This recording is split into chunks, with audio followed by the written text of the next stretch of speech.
¿Qué tal? Muy buenas tardes, ¿cómo están? Esto es Eje Ezequiel Gigante Entrevista. Desde la provincia de Buenos Aires, una nueva edición. Hoy lo tenemos nuevamente a Carlitos Maslatón. Un gran abrazo. Carlos, ¿cómo estás? ¿Qué tal, gigante? ¿Cómo estás? Un ¿Cómo gusto anda estar todo en por ahí? tu ¿Bien? programa nuevamente. ¿Eh? ¿Cómo anda todo por ahí? ¿Bien?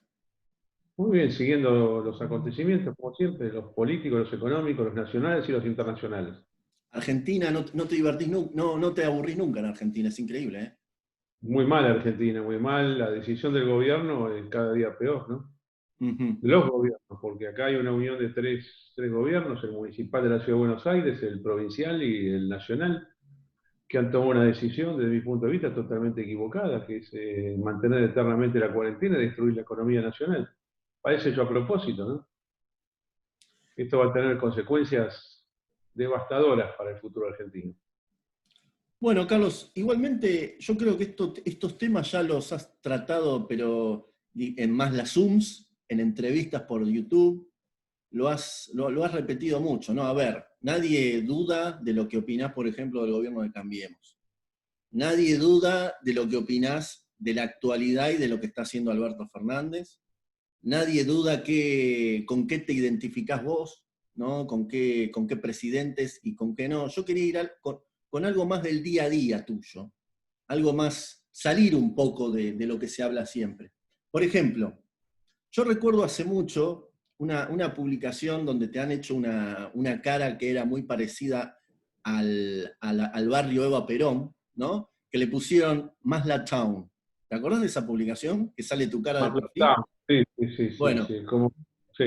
lo que yo te quiero preguntar es, vamos a hacer de cuenta que esto es una ciudad, una provincia autónoma que no está en Argentina, pero que no es independiente. Y vos gobernás.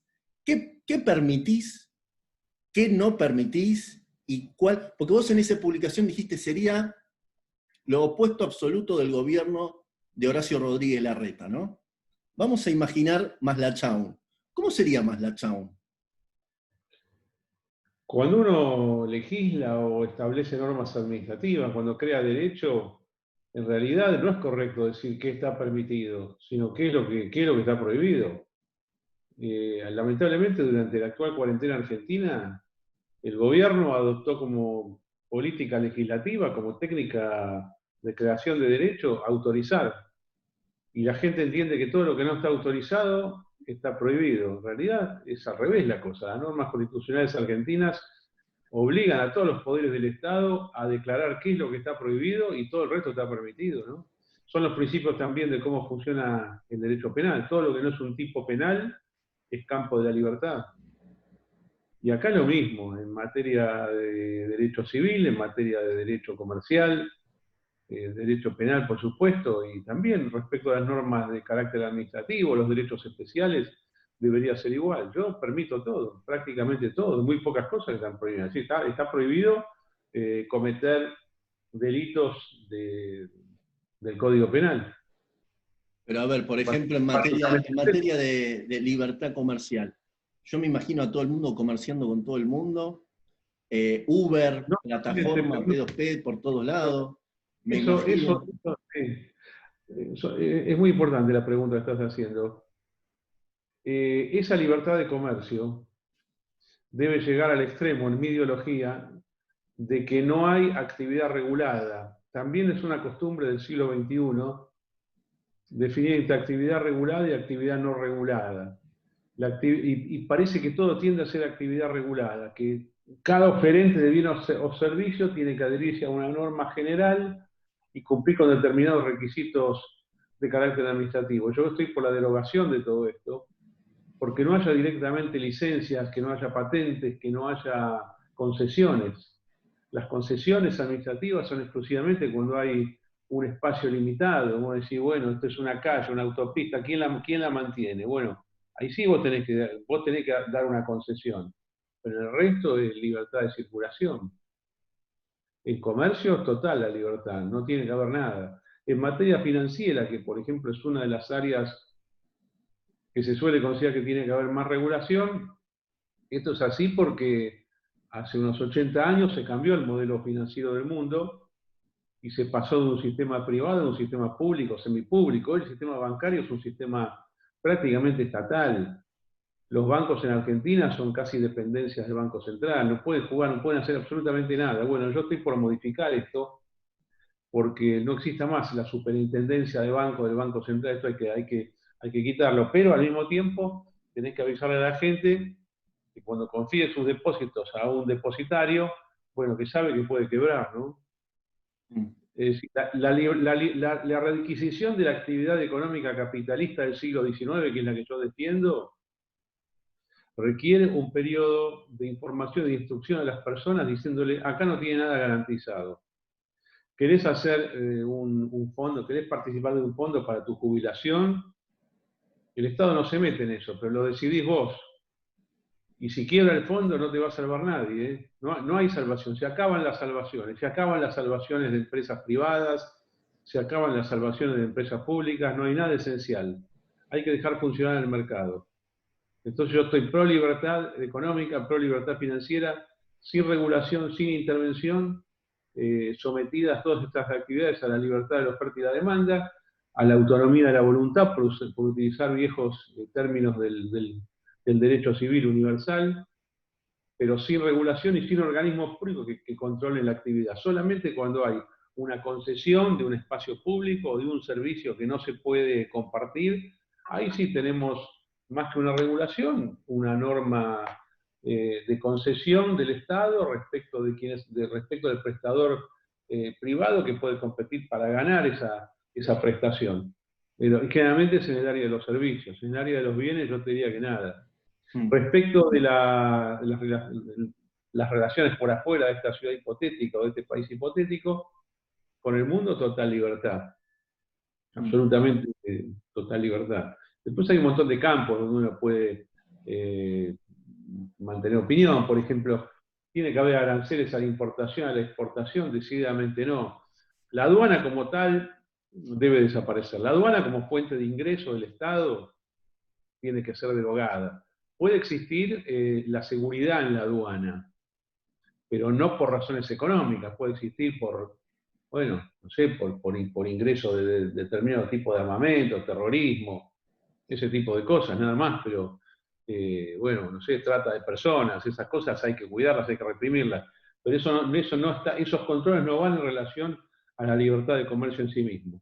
Quiere decir que uno llega por Ezeiza, trae lo que trae, pasa directo. Sí, puede haber un control nuevamente, te digo, que un tipo no tenga una bomba ahí, nada más, pero el resto de las cosas libres. Claro, por Sí, ejemplo, yo Manhattan, esa ciudad la imaginaría muy cosmopolita, ¿no?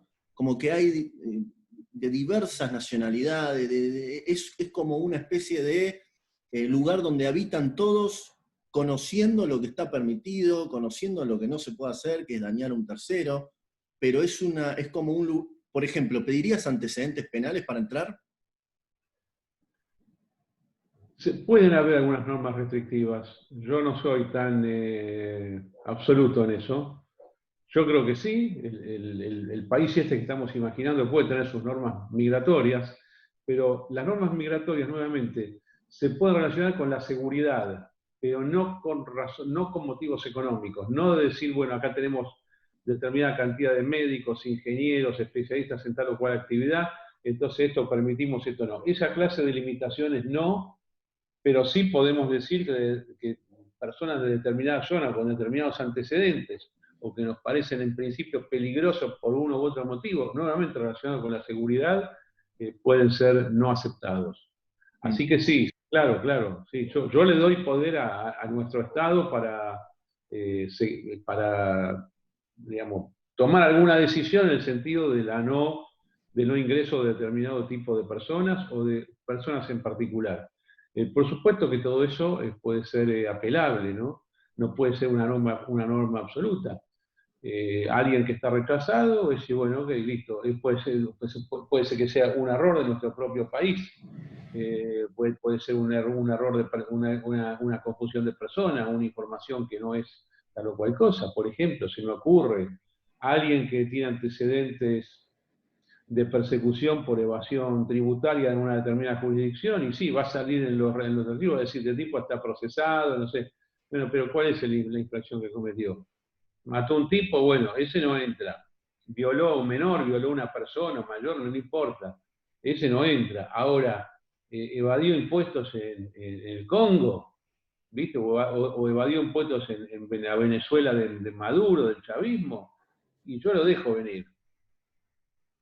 Después hay otros temas, a esto hay que decidirlo caso por caso, por ejemplo, tipos que han hecho lavado de dinero, hay que ver casos, hay que ver si está justificado, si no está justificado, con lo cual lo que puede haber sí es un proceso de admisión, tanto en la visita como en la permanencia, si uno quiere ser residente, temporario, definitivo, pero todo sujeto a una revisión del acto administrativo en forma posterior, ¿no? Carlos, a ver, si yo te doy para elegir, vamos a continuar con esta cosa fantasiosa. Un día donde vos puedas viajar, aunque sea un día en el tiempo, en el pasado, para presenciar un acto político, social, que vos creas que haya determinado el curso, no sé si de la humanidad o de la Argentina. ¿Qué acontecimiento elegirías para presenciarlo? Obviamente no podés actuar en consecuencia porque no, sería mucho más delirante, pero para presenciarlo. Mirar el pasado, bueno, es lo que pasa que yo tengo es tal la pasión que yo tengo por el pasado y por la historia nacional y universal que te podría dar miles de situaciones, miles.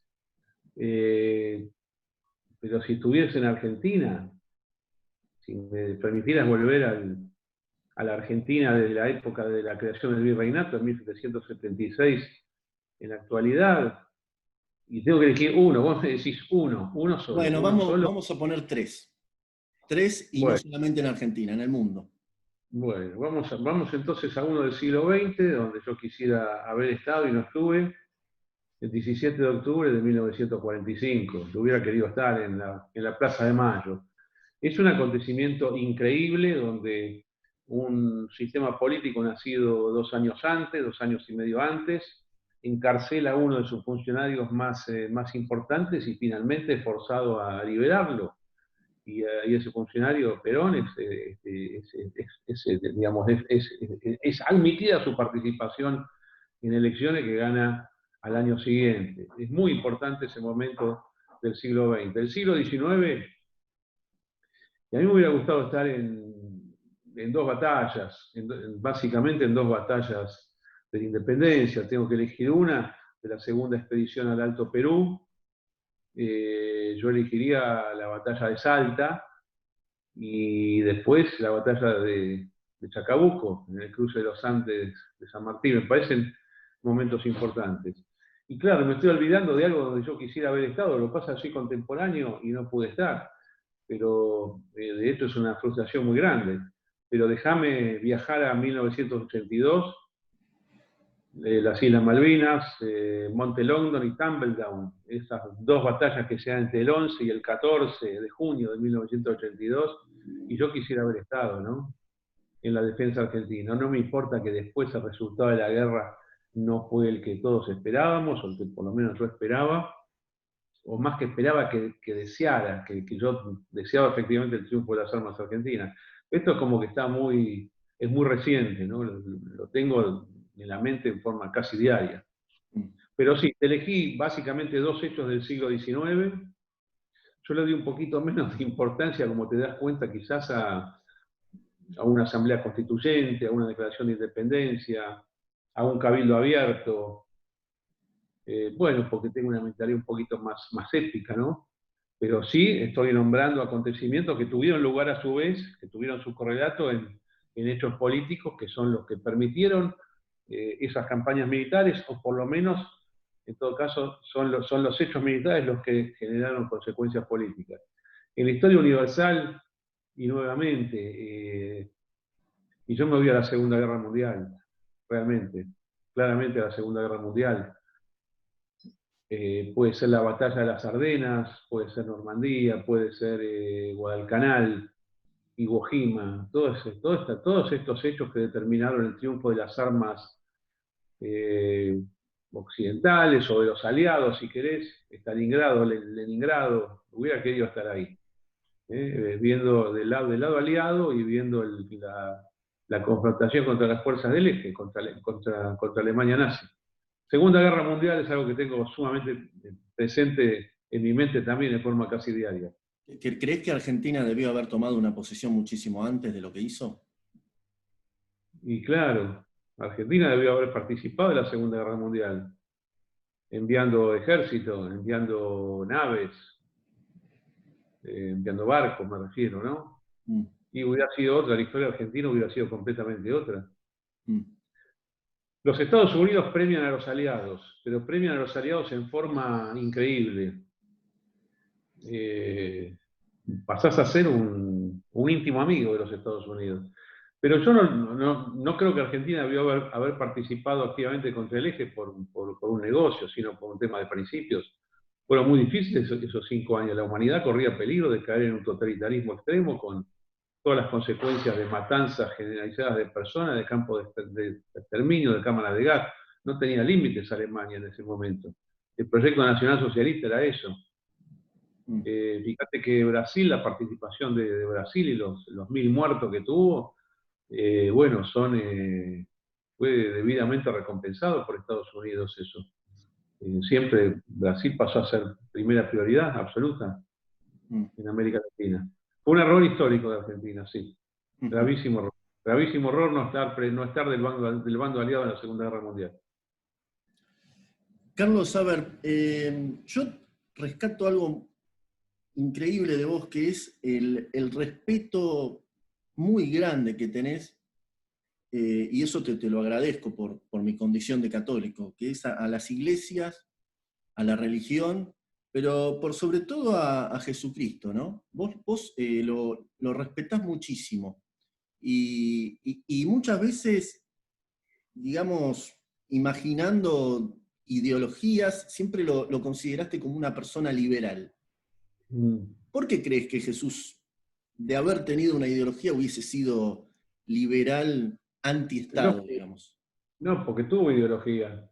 Claramente tuvo ideología. Primero, una pequeña observación sobre el respeto. ¿Quién no respeta las religiones o las corrientes históricas, culturales, ideológicas que después se llamaron religiones? Hay que ser un caballo absoluto para... Bueno, el comunismo no respeta las religiones. El comunismo no respeta, bueno, el comunismo original de los años 20, 30, 40, después se dio cuenta que estaban cometiendo un gravísimo error y se moderaron ampliamente, más trataron de infiltrar el cristianismo, especialmente el catolicismo, con la ideología tercermundista. Así que desde el punto de vista de respeto, yo soy liberal, es una obligación respetar. No es facultativo de cada uno respetar un pensamiento religioso, es una obligación.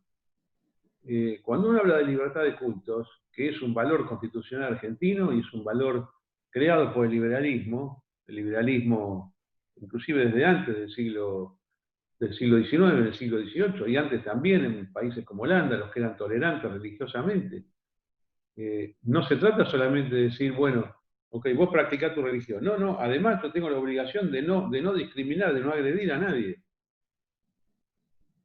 Parte de la libertad de cultos es no atacar a los demás cultos. ¿Por qué vas a atacar a un culto? Vos, en todo caso, si no compartís algo, bueno, no lo compartís, pero vos no tenés que andar ofendiendo a la gente en algo tan sensible como lo que se llama religión.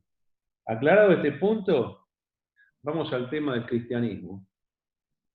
El cristianismo es una interna judía. En los orígenes es una interna judía. Surge de una escisión, una secesión del judaísmo del siglo I. Judaísmo que estaba en todo lo que es la línea del río Jordán, desde Galilea hasta al sur de Jerusalén. Y ahí operaban distintos pensadores, distintos ideólogos. La política en la antigüedad era la religión.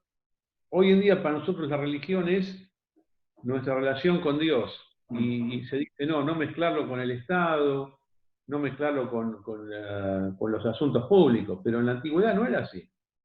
La religión en la antigüedad eran como los partidos políticos, y las sectas, las llamadas sectas, eran como lo que cumplían el rol que hoy cumplen los partidos políticos, porque hay que tener en cuenta que en la antigüedad no había elecciones, no había democracia. no solamente en Israel, en Judea, en ningún lado había democracia. La gente no iba y votaba en las urnas, inclusive hasta tecnológicamente hubiera sido imposible hacer eso. Entonces la gente se manifestaba por escuelas filosóficas, religiosas, y los líderes políticos, bueno, invocaban a Dios permanentemente. En un discurso, hoy un discurso político, alguna gente invoca a Dios, pero no dice que habla con Dios. Si hoy alguien dice que habla con Dios, este tipo está mal de la cabeza, está mintiendo. En la antigüedad los líderes políticos decían, hablé con Dios. O me llegó este mensaje por un ángel o por un intermediario determinado. Ahora, el siglo I en Judea, hay que entender algunas cosas de Jesucristo. Jesucristo hace su primer desarrollo religioso, filosófico, militante, alrededor del mar de la Galilea, o sea, al norte de Jerusalén, varios, de cientos de kilómetros al norte de Jerusalén. La perspectiva que tenía un jerosolimitano, que es el gentilicio de Jerusalén, de lo que era un galileo, era alguien que hacía negocios. Inclusive, como es una ciudad más espiritual, Jerusalén, se veía como que era algo, es más, la gente rica estaba en Galilea. Fíjate eso. La presentación de Jesús como proveniente de una familia pobre, eso es incorrecta. Tampoco de una familia muy rica, pero de una familia de un buen nivel de vida. Estaba en Galilea, ¿no? Si vos me decís que estaba en Jerusalén, lo puedo entender, pero él, es más, se llamaba el Galileo. Jesús el Galileo, Jesús de Galilea, hasta hay una película, se llama Jesús de Galilea. Sur de la Galilea, si querés, Nazaret. Nazaret es parte de la Galilea, es el sur de la Galilea. Vos tenés la Galilea Sur, Galilea Norte. Entonces, todo lo que la Biblia muestra como milagros, y tienen un enorme contenido ideológico. Y para mí son milagros liberales. La multiplicación de los panes y de los peces es un milagro capitalista. Es crear abundancia, no escasez. No se hace la apología de la escasez ahí, se hace la apología de la abundancia. Lo que se necesita, lo que hay que distribuir, lo que hay que repartir, lo que hay que crear. Después tenés las bienaventuranzas, en el monte de las bienaventuranzas. También es muy importante el monte de las bienaventuranzas. Es una apología, es una declamación del perseguido político y de la defensa del que está perseguido políticamente.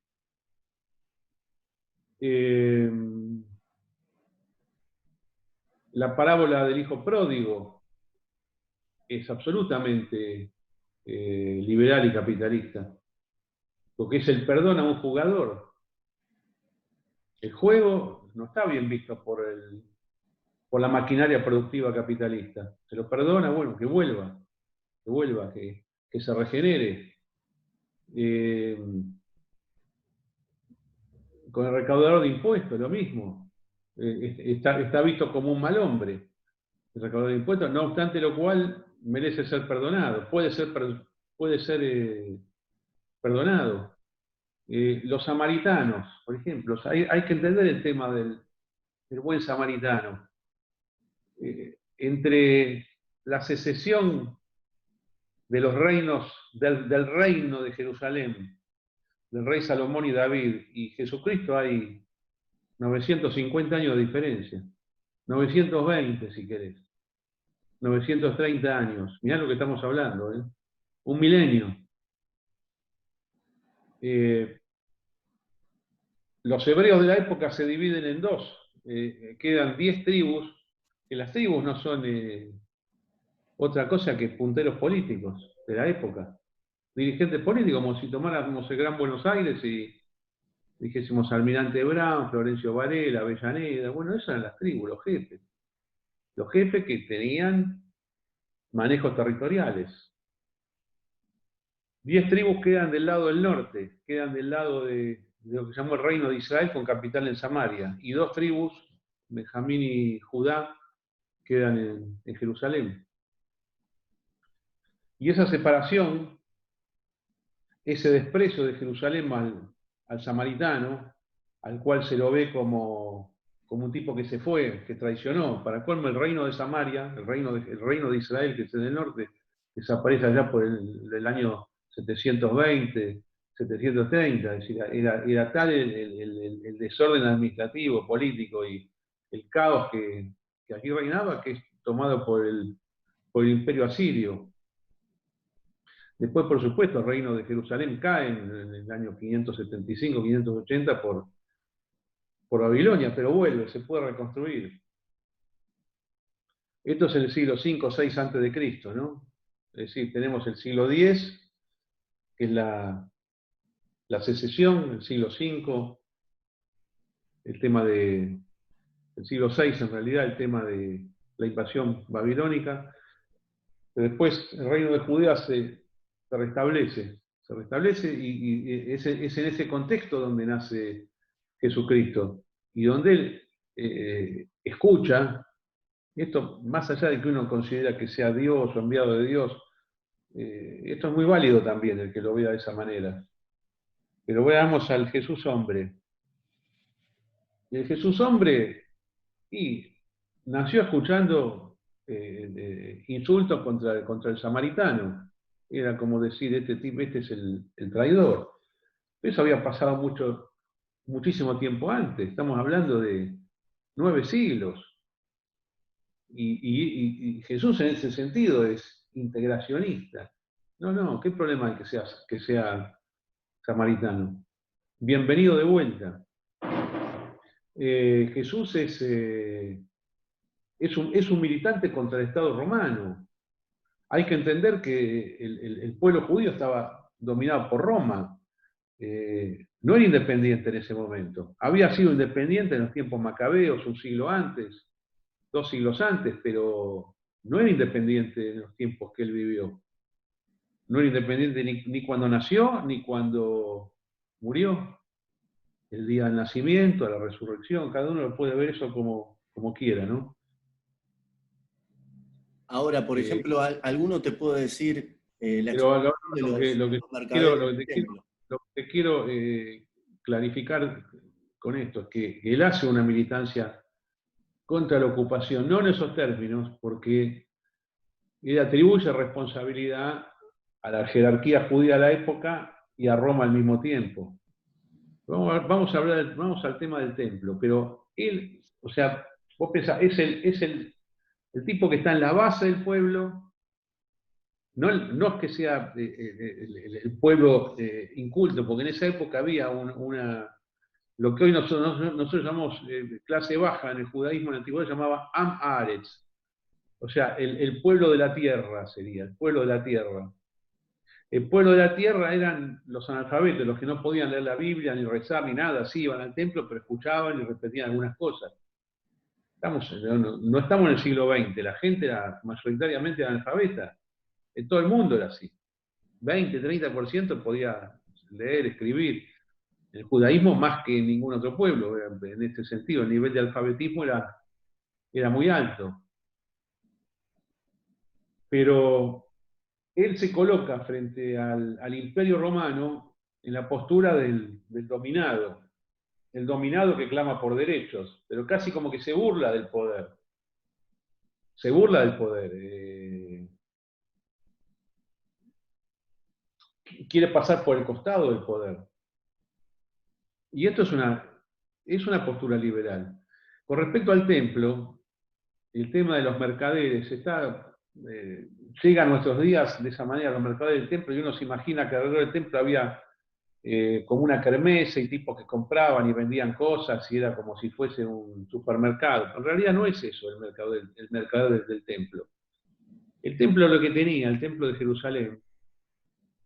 Hay 2 templos de Jerusalén, esto también hay que recordarlo. Uno es el templo que hizo el rey Salomón en el año 970, 960 a.C. Ese templo es destruido por la colonización, por la invasión babilónica de 570, 575, 580 a.C. O sea que dura 5 siglos ese templo. Ese templo es la concentración física en un lugar determinado de un culto, el culto de los hebreos, que era descentralizado. Hasta ese momento, hasta el rey Salomón, el culto era descentralizado. La gente rezaba en lugares abiertos, en lugares de altura.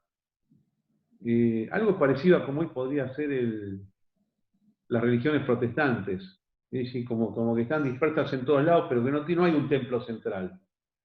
Bueno, el rey Salomón dijo, yo acá tengo que hacer un negocio político, yo voy a crear un templo con clero. Cuando uno habla de templo, habla de clero. Muy importante la creación del clero hebreo en ese momento. Ese templo es, ya te digo, destruido con la invasión babilónica, pero cuando la clase dirigente, que fue la exiliada de Jerusalén a Babilonia, vuelve, 60 años después, cuando vuelve, ahí se decide reconstruir el templo, hacer otro templo en el mismo lugar, en lo que es el monte Moriah en Jerusalén, otro templo. Y ese templo obviamente que implica la recreación de la casta sacerdotal que había desaparecido o que no tenía un lugar físico durante los años del exilio. Y se vuelve a la centralización.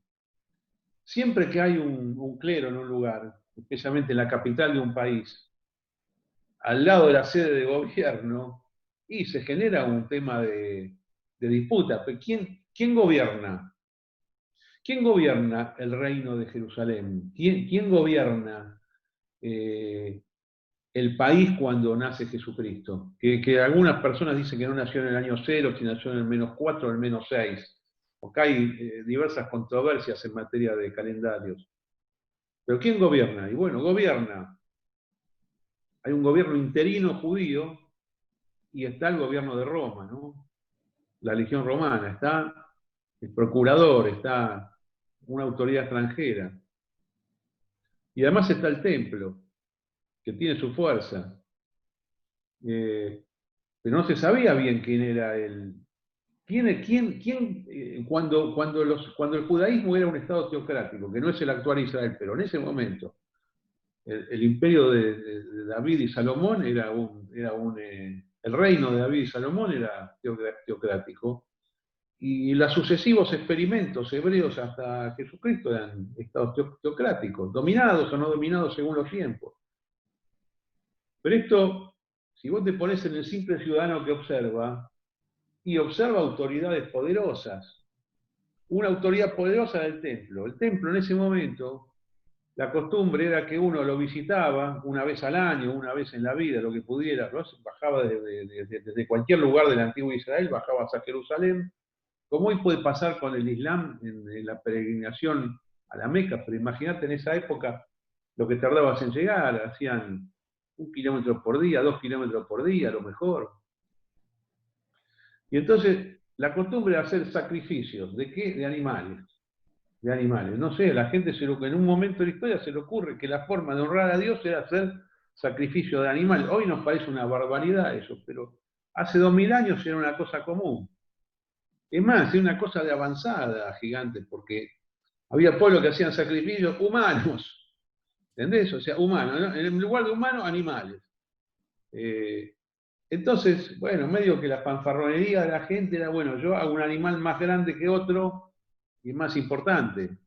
Y eso se veía desde el punto de vista del precio, porque si vos lo comprabas al animal, o comprabas el derecho al sacrificio, o encargabas a un sacerdote sacrificar, no sé, una paloma, una cabra, lo que sea, un cordero, ¿no?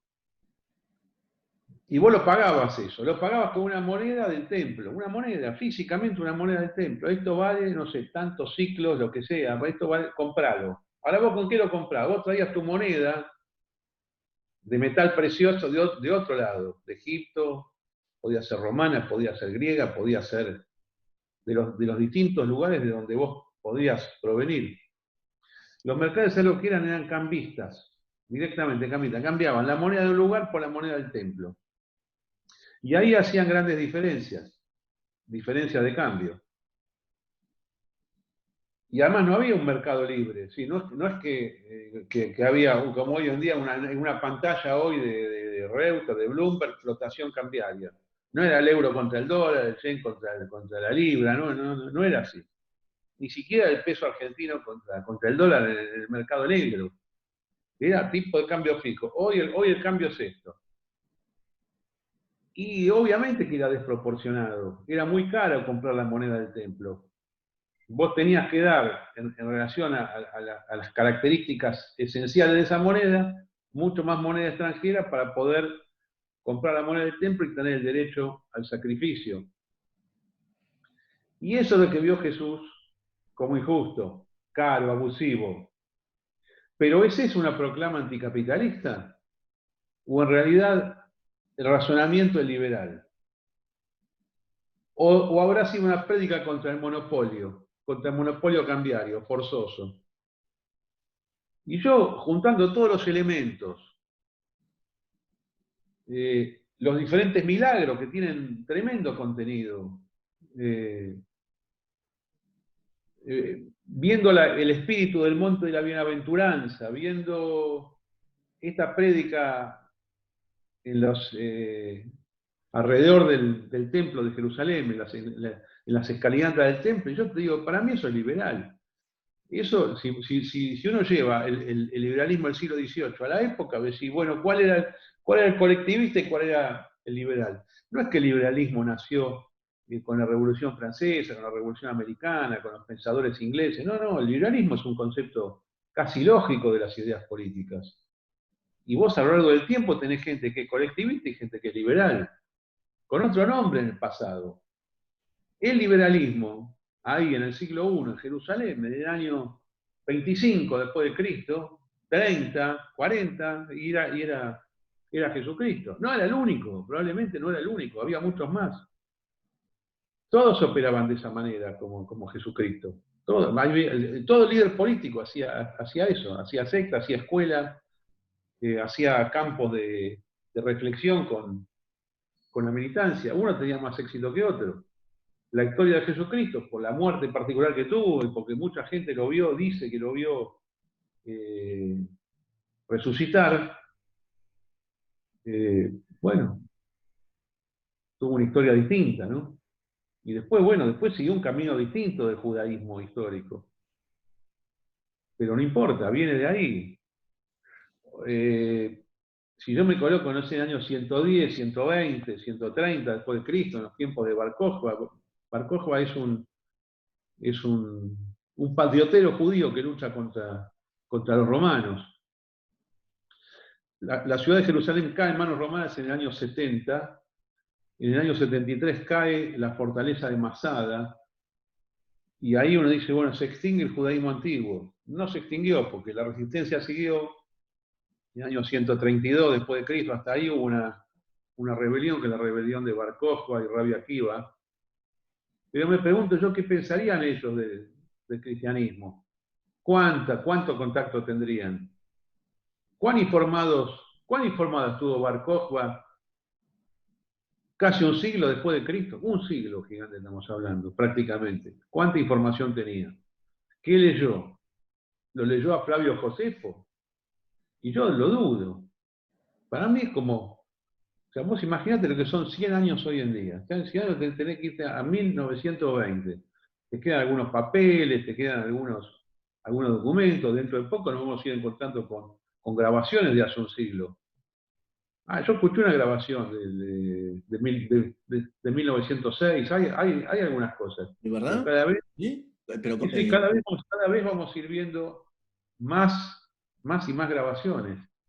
Pero hace 1900 años era muy difícil saber las cosas.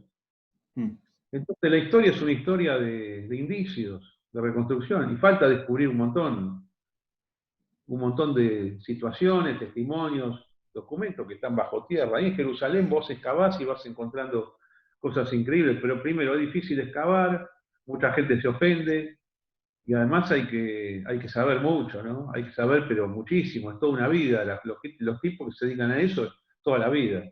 Tienen que conocer idiomas, los signos antiguos. Pero yo creo que vamos a saber más cosas en los próximos años. La arqueología, casi una arqueología viva, está muy firme ahí. Pero no, el movimiento cristiano original, o la iglesia cristiana de Jerusalén, que operó entre el año 40 y el año 70, murió, después con la destrucción de Jerusalén fue aniquilada, la destrucción romana de Jerusalén, totalmente prohibida, pero sí, ya sé, el Imperio Romano 3 siglos después dice, no, yo ahora tomo el cristianismo, porque Roma era una cosa espectacular en materia de demagogia política. Se burlaban de todos estos pensamientos. Entonces decían, ustedes, pero escúchenme, nosotros queremos, el Dios de ustedes lo queremos poner en el panteón romano. Y siempre hacían esas cosas. Entonces el pueblo conquistado decía, bueno, por lo menos me respetan en mi identidad. Pero con los judíos no iba a eso, no quiero estatuas, no acepto estatuas. Además, no solamente creo en Dios, no creo en otra cosa. No es que hay cosas, no hay deidades intermedias ni nada de eso. Es un problema el judaísmo en la antigüedad. El judaísmo también es liberal. Es muy liberal, es la ideología más liberal de toda la antigüedad. A su vez es muy estricto porque tiene un montón de normas que Cristo como que las liberalizó, ¿no? Dijo, esto está bien, esto es así, pero no tanto.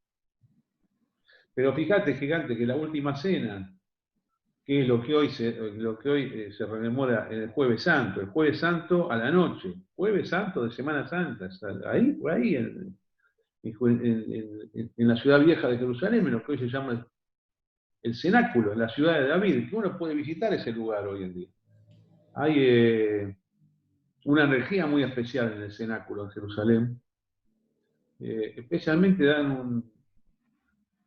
todos los que vienen de Corea, de Japón, los cristianos que vienen de ahí hacen unas manifestaciones increíbles, cantan, lloran y uno dice, qué impresionante esto, qué fuerza que hay acá, ¿no?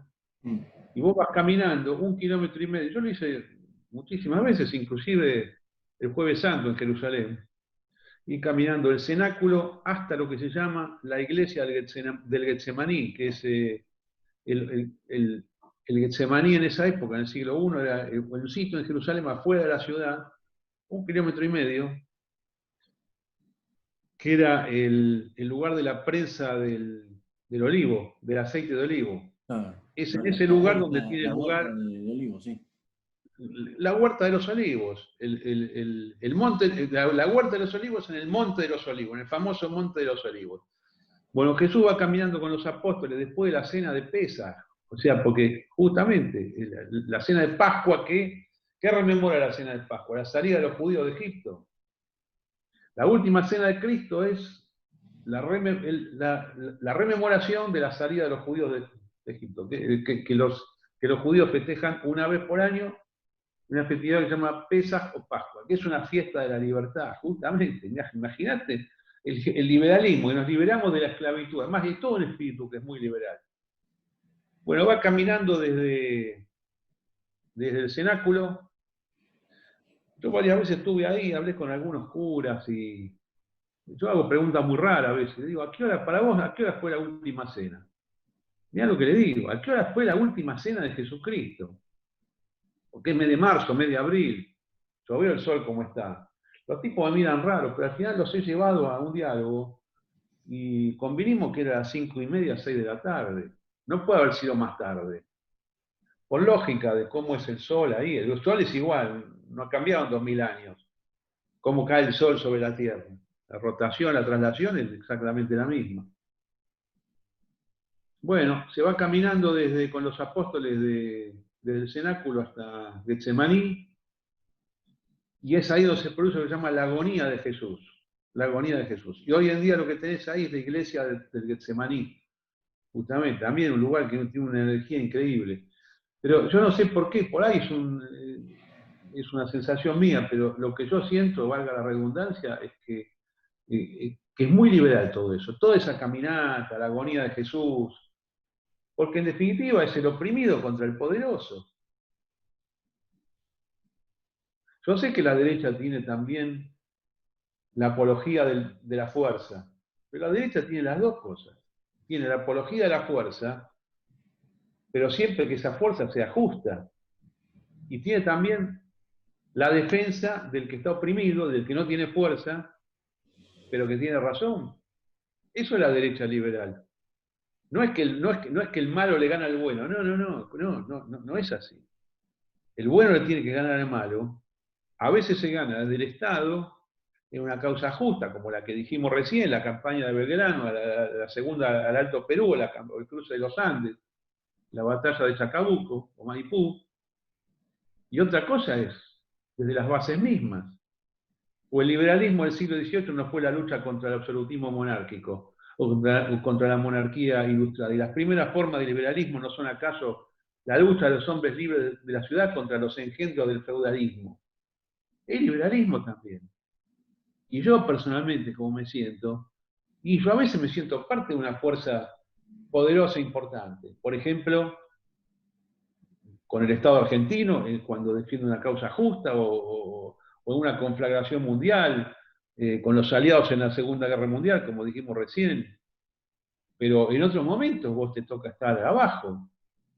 Y esa sensación de estar abajo, oprimido, pero muy convencido de la libertad, también vale mucho. Son las dos cosas.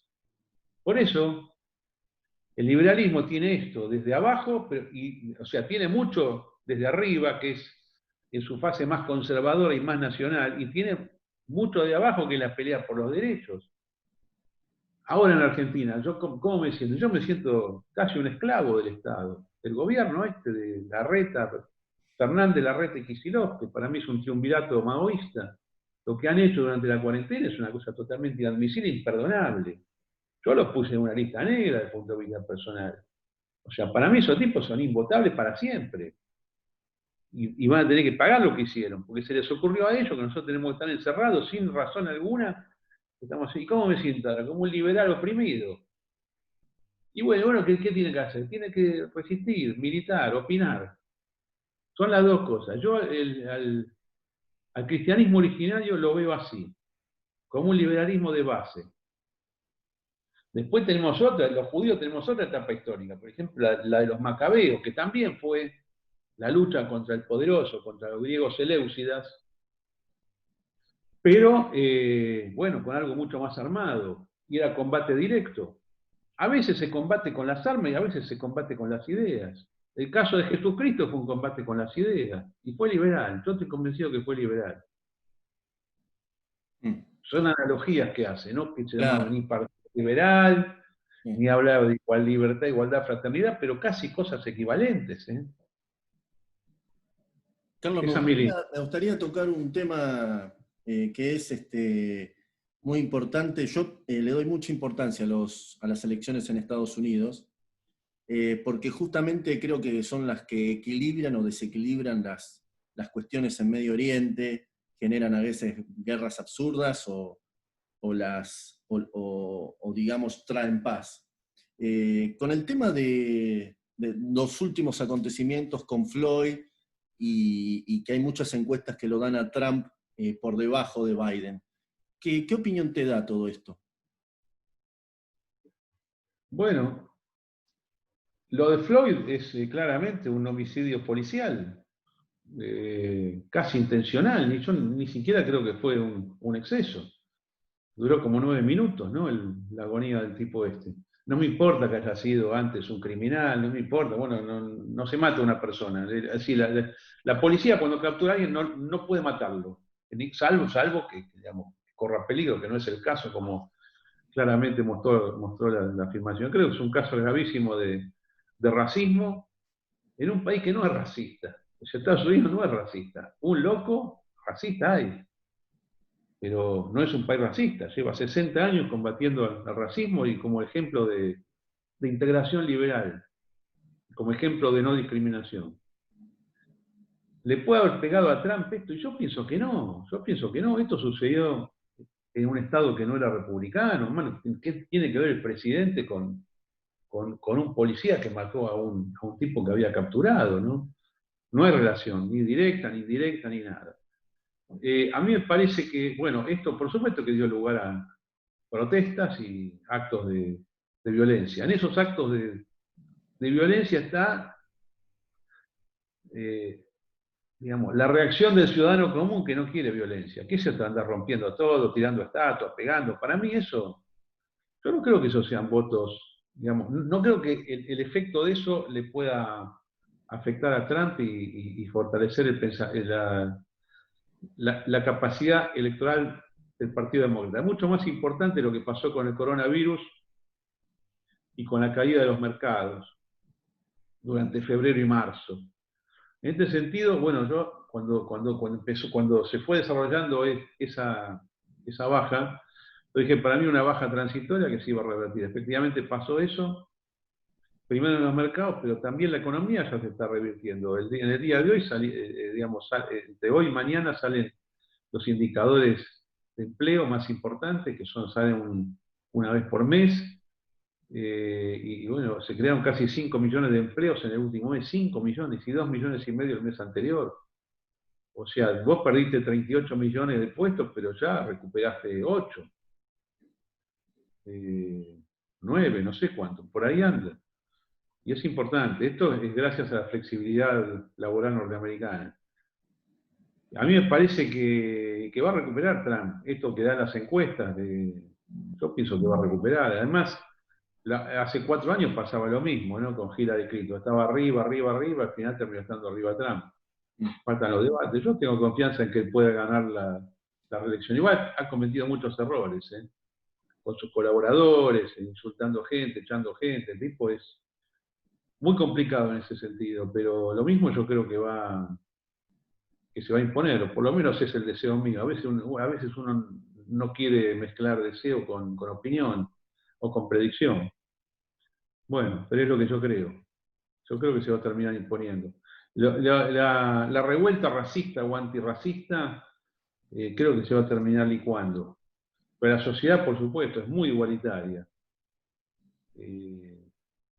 Es un escándalo. Discriminar a otro por la raza es una locura total. Y el Partido Republicano, que es el partido con el cual yo me identifico en los Estados Unidos, naturalmente, si algo no soy, es demócrata. Ha sido pionero, vos sabés, en materia de no discriminación, es el partido de Lincoln, nada más ni nada menos. Y bueno, todos los que tenemos esta ideología somos antidiscriminación de forma activa, de forma activa. Yo te dije antes que la libertad de cultos implica no dejar que el otro practique su culto, sino no insultarlo. Para mí forma parte, el respeto al otro forma parte de la libertad de cultos entendida en forma integral. Y lo mismo pasa con la raza, con la religión, con cualquier otra cosa. Ahora eso después de hacer cupo, de las cosas, ahí yo no estoy de acuerdo. Para mí hay que dejar que la gente funcione. Y además funciona mucho más la humillación social del tipo que discrimina a veces que la misma norma jurídica. No, porque aparte, Carlos, no sé si coincidís, pero el propio cupo es discriminador. A mí no me gustan los cupos, estoy en contra. Lo que pasa es que yo, la verdad que toda vez que tengo que decidir, supongamos que estoy en una empresa, tengo que decidir gente a contratar, y yo, viste, casi como la justicia, me tapo los ojos, escucho lo que son, pero cero discriminación. Después está el tema de la discriminación positiva. Bueno, vamos a poner un cupo de mujeres, de tal cual cosa. A mí no me gusta eso. No hace falta, además. No hace falta, es totalmente innecesario. Ninguno de nosotros, ningún liberal puede hacer de discriminación, por supuesto tampoco de género ni nada. Pero bueno, el mundo se ha embarcado hace ya 30 años en este tema de los cupos. Para mí es un error. Es un error que es innecesario. En el caso de las mujeres en este momento se llevan todo puesto. No hace falta potenciarlas. Se ganan naturalmente los puestos en todo tipo de empresas y posiciones porque, bueno, porque son mujeres, ¿no? Tienen mucha fuerza, mucha inteligencia, fundamentalmente mucha voluntad. Está muy, muy destacada la voluntad de ascenso de la mujer. Entonces vos, alguien que tiene esa fuerza interna, dejala que avance sola. Pero no es las mujeres contra el hombre, esto es una cosa totalmente retrógrada. No, para mí no se pueden ver así las cosas. Además, yo te cuento, en mi vida personal, normalmente mis amigos son amigas, son mujeres. Sí, lo sé. Una cosa espontánea y natural, siempre fue así, desde que tengo 5 años. Que cada uno piensa lo que se le dé la gana, pero es así. Y yo no sabía que había discriminación a la mujer hasta que llegué a la facultad. Vengo por mi formación cultural histórica, también judía, para nosotros la mujer es igual al hombre. Pero realmente igual, no hace falta, es algo que ya viene dado, ¿no? No hace falta ni siquiera que sea declarado de esa manera. Igualdad de derechos, igualdad de oportunidades. Dejemos funcionar el mercado, como siempre. El mercado en sentido amplio, en el sentido fonmiciano del término. Si yo te pregunto por el mejor presidente de Estados Unidos, yo ya sé que es Ronald Reagan para vos, ¿no? ¿Vos crees que Trump puede superarlo a Es Reagan? mejor. Para mí es mejor. Para mí es mejor porque por la decisión, es menos establishment Trump que Ronald Reagan. Ronald Reagan fue muy importante, pero me parece que es más revolucionario Donald Trump. A mí el que más me gusta es Donald Trump. Los dos son referentes ideológicos míos y culturales, pero estoy totalmente impactado por Donald Trump. ¿Y el peor presidente de Estados Unidos? Obama. De lo que yo vi, Obama. Peor que Jimmy Carter. Obama hizo un desastre. Hubo un Por esto desastre en el de mundo. los desequilibrios en Medio Oriente y todo eso. Locos. Llegó un loco a la presidencia de Estados Unidos que gobernó 8 años. Un desubicado, una cosa increíble. Él y todos los ministros que puso. Lo peor es Obama. Peor que Carter. Mm. Bueno, Carlos, la última, porque la verdad que me llamó la atención el revuelo que causó una posible o una intención de afiliación a un partido político que es el Partido Demócrata de... eh, hacemos otra aclaración, siempre hay que hacerla, el Partido Demócrata Nacional Argentino vendría a ser el Partido Republicano estadounidense. El revuelo que causó una intención de afiliación, porque no es que vos te estás postulando para presidente, sino presentaste una ficha esperando una aceptación o un rechazo. Y la verdad, en un revuelo en las redes sociales, ¿vos te lo esperabas esto? Mira, yo no sé por qué siempre que entro a un lugar o quiero entrar a un lugar se arma algún revuelo. Yo no hice nada malo. A mí me llamó un grupo de gente del Partido Demócrata, al cual conozco desde hace 30, 40 años. De hecho, mi primer partido político fue el Partido Demócrata de la Capital Federal, que es el Partido Conservador Argentino, es el partido de derecha nacional argentino histórico, con sede en la calle Rodríguez Peña 525. Me llamó y dijo: tenés que volver al partido, afiliate. Bueno, ustedes quieren que me afilie, me afilio. Y digo: ¿qué pasa con la ficha? ¿Me la van a aprobar? Sí, te la vamos a aprobar, la metemos en la justicia, y yo la firmo y la meto en la justicia. Y digo: ¿ustedes están seguros? Sí, por supuesto. Le digo: ¿y si alguien se opone? No, igual pasa. Bueno, ahora resulta que yo publiqué la ficha, porque yo saco fotos siempre de todo, saco fotos, publico, y gente que no simpatiza con mi forma de proceder o con mi ideología o con las cosas que posteo, dijo: no, ojo que no está aprobada todavía. Bueno, vos sos la autoridad, le digo a las personas que dijeron esto, bueno, hagan lo que quieran. Yo propongo entrar al partido. No hago más nada que eso. Por ahí voy a alguna reunión, por ahí pido yo que me den la sede para hacer alguna reunión con gente para hablar de política. No tengo intención de ser candidato ni de ser autoridad en el partido. En principio, después la vida te va llevando. Si yo voy a hacer política o no, no lo sé. Yo por ahora me afilio. Pero no vengo con ninguna pretensión. Yo espero que me digan que sí, ¿no? Espero que me digan que sí. Si me dicen que no, y bueno, no entraré. Tengo bolilla negra. O sea, un tipo tiene bolilla negra para entrar a un partido, me sorprende. Ya una vez quise entrar al Partido Demócrata, en el año 2013, también, es más, hice una reunión con el presidente del partido, lo recibí acá en mi casa, a él y un par de jerarcas más, y le dije: mire, me quiero volver a afiliar, ustedes saben que yo era miembro del partido. Y después, bueno, todo bárbaro, y me llama al otro día y me dice: no, decidimos que no tenés que entrar al partido. Vemos con malos ojos que entrar al partido. Bueno, me estaba faltando eso en la vida, que no me admitan en un partido. No en el Jockey Club, que no entré ni quiero entrar ni tengo nada que ver. No, no en un club oligarca de la provincia de Buenos Aires, ni en un country club. No, en un partido político. Un partido político, además, que es un partido, bueno, no es de lo más, no es el peronismo ni el radicalismo, ¿no? Ni es el PRO, nada. Pero bueno, espero que me digan que sí. Si me dicen que no, me dirán que no, y bueno, escribiré, seguiré haciendo política escribiendo, ¿no? Es Bueno, más fácil, uno no tiene ojalá obligaciones, sí. puede poner lo que se le da la gana. Yo estoy en provincia, pero me gustaría que estés, ¿no? Me gustaría que estés y la gente de provincia y los chicos que están en Sí, capital. pero lo que pasa es que a mí no es que me dicen, yo conozco que el Partido Demócrata de la Capital está muy metido con el PRO. Mm. Sí. Es más, que hay un montón de gente que está nombrada, que tiene cargos desde hace mucho tiempo. Bueno, yo entiendo, yo no tengo problema con que ellos estén acá, además no soy ni quien para tener ni para no tener problemas, pero yo entiendo los intereses. Los intereses económicos pesan en la política. Entonces vos tenés asegurados ciertos puestos en la administración pública y eso te condiciona tu actuar como partido, tanto lo que votes en el partido para futuras alianzas, como la posibilidad de opinar. Cuando vos estás nombrado un cargo público, vos no hablás contra el que te dio el cargo público ni contra el partido que te está bancando para que estés en el poder, en un cargo determinado, por más que no sea importante el cargo. Pues la gente tiene que vivir de algo. Hay que entender esta clase. Yo no estoy particularmente en contra, no soy como los libertarios, dicen, no, tiene un cargo público que se muera. No, para un poquito. A lo mejor es un cargo que tiene que estar, porque no todos los cargos no todos los cargos públicos están mal, hay cargos que están bien. Yo no sé qué cargo tienen, sí sé en realidad, algunos están de mal, otros no tanto. Pero tampoco voy a condenar a la persona porque haga sus negocios en ese sentido. Pero bueno, que me dejen afiliar nada más. Si se me da la gana, supongamos que me dejan afiliar y el día de mañana, y bueno, yo quiero ir a una interna, y bueno, puedo ir a una interna. No sé si lo voy a hacer, porque necesito tiempo, estoy muy ocupado.